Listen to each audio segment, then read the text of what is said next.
कुछ होने वाला है। कुछ ऐसा जिसे रोकना नामुमकिन है। आज सूरज ढलने से पहले हमें वो फैसला लेना होगा जो अब तक नहीं लिया।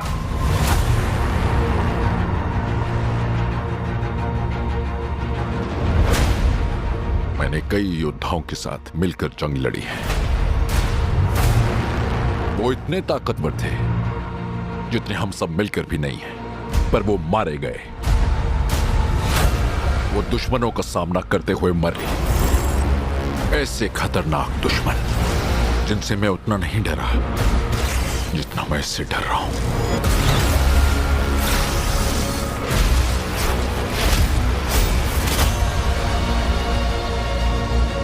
अगर हम लोग मिलकर एक साथ नहीं लड़े तो उनकी कुर्बानी जाया हो जाएगी। बंद करो अपने आपसी झगड़े और बस एक बात जान लो, अगर तुम जिंदा लौटे तो एक परिवार बनकर लौटोगे।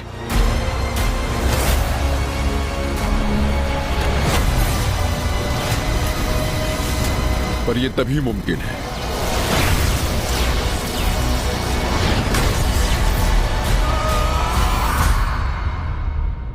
अगर कोई करिश्मा हो जाए।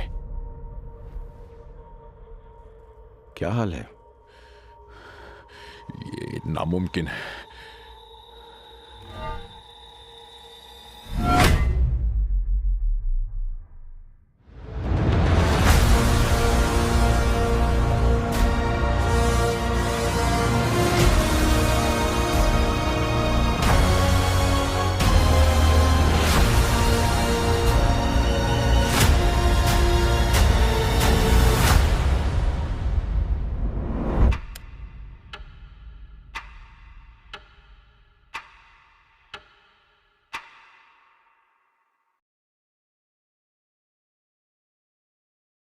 साहब,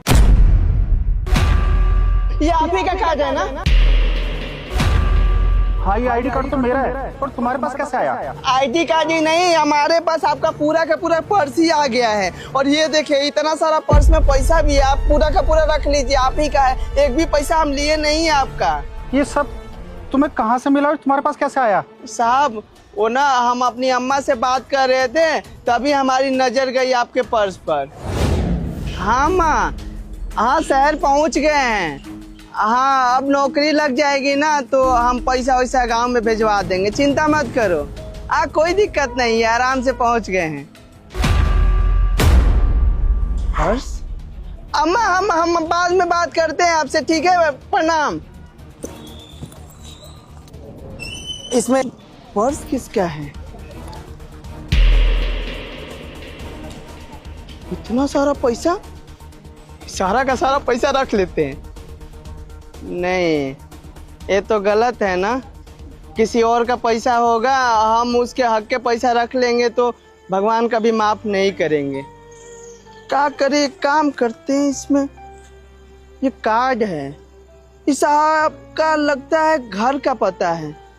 हम उनके घर पर जाके ही पैसा लौटा देते हैं। अगर हम पैसा रखेंगे तो भगवान हमको छोड़ेंगे नहीं, हैं?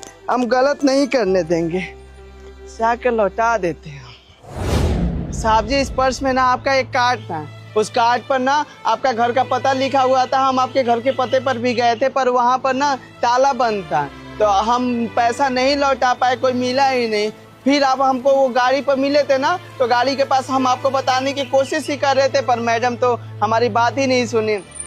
तो फिर हम यहीं पर आपके ऑफिस के बाहर खड़े थे, और जैसे तैसे आपको ये पर्स, पैसा वैसा सब कुछ लौटाना था ना, इसलिए यहाँ पर खड़े थे।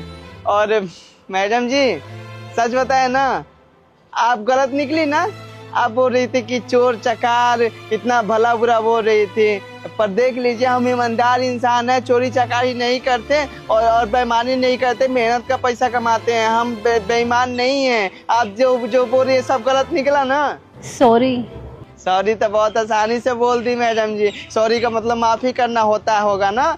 पर माफ का करे, जब हमको हमारे खानदान के बारे में बोल दी, सब कुछ बोल दी। आपको याद नहीं है क्या आपने क्या क्या बोला है हमारे बारे में? सर ये प्रोजेक्ट साहब चल निकल यहाँ से, कोई पैसा नहीं है तुझे देने के लिए। हम पैसा मांगने नहीं आए। तो फिर क्या मांगने आए हैं? मुझे अच्छी तरह से पता है तुम जैसे लोग एक नंबर के भिखारी होते हैं। हम पैसा मांगने नहीं आए, हमारी बात तो सुनिए अब। चुप। सिया एक मिनट, थोड़ा शांत हो जाओ। वो आखिर कहना क्या चाहता है पहले वो तो सुन लो। अरे सर आप इन लोगों की बातों में मत आओ, इन लोगों को मैं बहुत अच्छी तरह से जानती हूँ। ये लोग खाने के नाम पे हमसे पैसे मांगते हैं और फिर उन पैसों से ये नशे करते हैं, क्योंकि ये एक नंबर के नशेड़ी होते हैं। और सर इनका ना कोई खानदान होता है, ना ही कोई इनका बैकग्राउंड होता है। ये कीड़े मकोड़े धरती पर बोझ है, बोझ। काम धाम तो ये कुछ करते नहीं है, बस 2 रुपए दे दो, 4 रुपए दे दो, पूरा दिन बस इसी तरह से पैसे इकट्ठे करते रहते हैं। देखिए अब हमारी बात सुनिए सर। लगाऊंगी एक थप्पड़ और, निकल नहीं तो। पर साहब से काम। चुप, निकल यहाँ से, निकल। सिया तुमने इसको कितना कुछ सुना दिया, आखिर वो कहना क्या चाहता था पहले उस बात को तो सुन लेते आराम से। छोड़िए ना सर, वैसे भी हमें मीटिंग के लिए बहुत लेट हो रहे हैं, चलते हैं। ठीक है चलो। खैर कोई बात नहीं, आप जैसे बड़े लोग तो हम जैसों को सुना सकते हैं, कुछ ही बोल सकते हैं। मैं चलता हूँ साहब, देख लीजिएगा एक भी कुछ निकाले नहीं है, चलते हैं हम। रुको, जाने से पहले मुझे एक बात तो बताओ, जब तुम्हें इतना सारा पैसा मिला था तो ये तुम अपने पास भी तो रख सकते थे, मुझे वापस क्यों लौटाया? अम्मा का संस्कार हमारे साथ है साहब जी, हम बेईमानी नहीं करते। आपको पता है हम ना गांव से शहर आए ना जब कमाने के लिए, हमारी ना आर्थिक स्थिति खराब है। जानते हैं साहब जी, हमारा ना घर मिट्टी का है, मतलब वो आप समझते होंगे ना, खपड़ा से वो बनाया जाता है छत, वो ना टूट जाता है। बरसात का मौसम है ना तो उसमें बारिश टपकता रहता है। अब अम्मा बीमार पड़ जाती है तो अम्मा से हम बोले कि अम्मा हम तो बड़े हो गए हैं, बाबूजी नहीं है ना, तो जिम्मेदारी हमारे ऊपर आ गई है। अम्मा से बोले कि बड़े हो गए हम शहर जा रहे हैं कमाने के लिए। अम्मा भेज दी, मजबूर थी बेचारी, क्या करती। तो पर हमको बोली थी ना कि बेईमानी मत करियो बेटा, कम पैसा कमा लियो, अच्छे से रहियो और ना अच्छे से जिंदगी बिताइयो, कभी ना किसी के पैसों को हाथ मत लगाइयो। तो हम ना वही संस्कार लेकर चल रहे हैं साहब जी। अगर संस्कार अम्मा का नहीं मिलता ना तो सच बता रहे इंसान है, हमारे मन में भी खोट आ जाता और पैसा ऐसे लेकर भाग जाते। बस अम्मा का संस्कार ही था जो आपको ये पैसा और पर्स लौटाने पर मजबूर कर दिया है। अभी हम काम की तलाश करने हम जा रहे हैं, कोई बात नहीं, अम्मा का सपना भी हम पूरा करेंगे। अच्छा तो तुम अभी कोई काम नहीं करते हो? हाँ अभी काम नहीं मिला है, हम काम के तलाश अभी कर रहे हैं, काम मिल जाएगा तो फिर काम करेंगे और अम्मा के सारी ख्वाहिशें पूरी करेंगे, सब कुछ हो जाएगा, पैसा बहुत कमाएंगे साहब जी। वैसे तुम गांव से यहाँ किस काम के लिए आए थे? साहब जी ऐसा कुछ सोच कर नहीं आए थे कि ये करेंगे वो नहीं करेंगे। हाँ वो गांव में रहते थे ना तो हम ना मजदूरी करते थे, घर बनता था तो मजदूरी कर लिया, ट्रैक्टर भी कभी कभी चला लेते थे। अब बाकी पढ़े लिखे नहीं है साहब जी, अब आए हैं तो यहाँ पर खूब मेहनत ही कर सकते हैं, बाकी लिखा पढ़ी का काम तो नहीं कर सकते। मैं तुम्हें नौकरी दूंगा अपने ही ऑफिस में प्यून का, क्या करोगे नौकरी?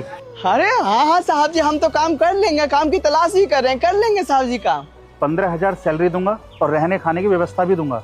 साहब जी फिर तो हमारी किस्मत ही बदल गई, हमें चिंता करने की जरूरत ही नहीं पड़ेगी। अम्मा को फोन करके बोलेंगे ये व्यवस्था हमारा हो गया, वो भी खुश हो जाएगी। बहुत बहुत शुक्रिया आपका। देखो शुक्रिया बोलने की जरूरत नहीं है, शुक्रिया तो मुझे बोलना चाहिए, तुम बहुत अच्छे इंसान हो और ईमानदार भी हो।